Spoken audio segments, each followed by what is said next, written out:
I lived in a small town, nestled between big mountains. I loved to play outside. I would often climb trees and sometimes chase butterflies in the fields. The mountains made me feel safe. Lily's mom always told her to be careful. She reminded Lily about the mountain's strength and said the earth could sometimes shake. Lily, remember, the mountains are strong, but sometimes the earth can shake. One sunny afternoon, I was playing and building a tower of stones. Suddenly, the ground started to tremble. It was a gentle rumble at first, and I thought it was just a big truck passing by. But then, the rumbling grew stronger. My tower of stones tumbled down, and I looked around confused. Something wasn't right. Lily, earthquake, drop cover and hold on. Lily remembered the earthquake drill at school. She dropped to the ground and crawled under a sturdy table, holding on tight to one of the legs as the ground shook violently. I dropped to the ground and crawled under a sturdy table, holding on tight to one of the legs as the ground shook violently. Earthquakes are like the Earth's angry dance, a powerful and often unpredictable force of nature that can cause significant damage and change landscapes in an instant. They happen when giant pieces of the Earth's outer layer, called tectonic plates, move and grind against each other. These tectonic plates are constantly in motion, albeit very slowly, floating on the semi-fluid layer beneath them. When they collide, pull apart, or slide past each other, the stress builds up over time. This stress eventually releases a burst of energy that travels through the Earth as seismic waves, causing the ground to shake. These seismic waves can travel vast distances, shaking the ground and everything on it, including buildings, roads, and bridges. Imagine holding a pencil and bending it. As you apply pressure, the pencil resists at first, but the more you bend it, the more stress builds up inside the pencil. It takes pressure to bend it, and eventually, the pencil will snap, releasing energy. This is similar to the way stress builds up along fault lines in the Earth's crust until it is released in the form of an earthquake. That's similar to what happens during an earthquake. The sudden release of energy sends shock waves through the ground, causing it to shake violently. This shaking can last from a few seconds to several minutes, depending on the magnitude of the earthquake. Understanding how and why earthquakes happen can help us better prepare for them and minimize their impact on our lives and communities.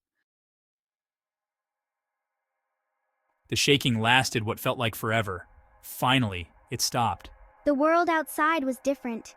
There was dust in the air. Things had fallen and broken. It's okay, Lily. We're safe now.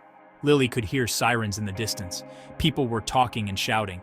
Through the chaos, there was a sense of calm. Everyone was checking on their neighbors. Section 6. Measuring the fury, the Richter scale. Earthquakes are measured using a tool called the Richter scale. It's like a ruler for earthquakes, telling us how strong they are. The higher the number on the Richter scale, the stronger the earthquake. A magnitude 3 earthquake might feel like a truck rumbling by, while a magnitude 7 earthquake can cause serious damage. Section 7. Together we stand. People helped each other, neighbors shared food and water. Lily and her mom helped clear debris. Everyone worked together to make their town safe again. Lily saw that even though the earthquake was scary, it brought people closer. Section 8. Safety first, before, during, and after. Earthquakes can happen anytime, anywhere. But don't worry, there are things you can do to stay safe. Being prepared can make all the difference when it comes to protecting yourself and your loved ones. Let's break it down into 3 key phases: before, during, and after an earthquake. Before an earthquake strikes, it's crucial to have an emergency plan with your family and practice it regularly. This plan should include where to meet if you get separated, how to communicate with each other, and what to do in different scenarios. Regular drills can help everyone remember what to do and stay calm when the real thing happens. Identify safe spots in your home, like under sturdy furniture, against an interior wall, or away from windows and heavy objects that could fall. Knowing these spots ahead of time can save precious seconds during an earthquake. Make sure everyone in your household knows where these safe spots are and practices getting to them quickly. Keep a survival kit handy with essential items like water, non-perishable food, a flashlight, batteries, a first aid kit, medications, and important documents. This kit should be easily accessible and everyone in the family should know where it is. Consider having smaller kits in your car and at work as well. During an earthquake, if you're indoors, drop to the ground, take cover under a sturdy table or desk, and hold on until the shaking stops. Stay away from windows, outside doors, and walls. If there's no table or desk nearby, cover your face and head with your arms and crouch in an inside corner of the building. If you're outdoors, move to a clear area away from buildings, trees, streetlights, and power lines. Drop to the ground and stay there until the shaking stops. The greatest danger is directly outside buildings, at exits, and alongside exterior walls. Stay in the open until the shaking stops. If you're in a car, stop in a safe place and stay inside. Avoid stopping under overpasses, bridges, and power lines. Once the shaking stops, proceed with caution and avoid roads, bridges, or ramps that might have been damaged by the earthquake. After the earthquake, check yourself and others for injuries. Provide first aid if you're trained to do so. Be cautious of broken glass and debris. Help others if you can, but avoid moving seriously injured people unless they are in immediate danger. Be careful of aftershocks, which are smaller earthquakes that can happen after a big one. These can cause additional damage to weakened structures.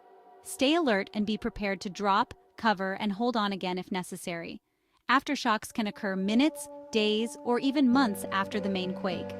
Listen to the radio or TV for instructions from authorities.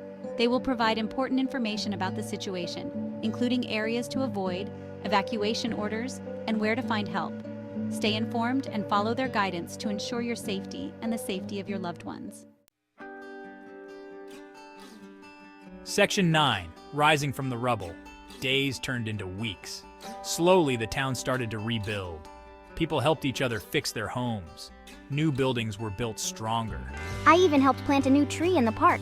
The town was different now, but the spirit of the people was stronger than ever. Section 10. Lily's lesson. Lily learned a valuable lesson that summer. She learned that even though the earth could shake, the human spirit was unbreakable. I learned about the importance of preparedness. She also learned that a community working together could overcome any challenge. Section 11. A prepared community is a strong community. In times of crisis, the strength of a community is truly tested. Earthquakes, with their sudden and unpredictable nature, can cause immense damage and disruption. But when a community is prepared, it can significantly reduce the impact of such disasters. Lily's story reminds us that being prepared for earthquakes isn't just about knowing what to do when the ground shakes.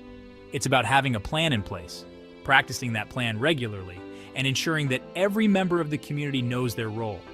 Families practicing earthquake drills at home and local rescue teams training in earthquake response are crucial steps in this preparation.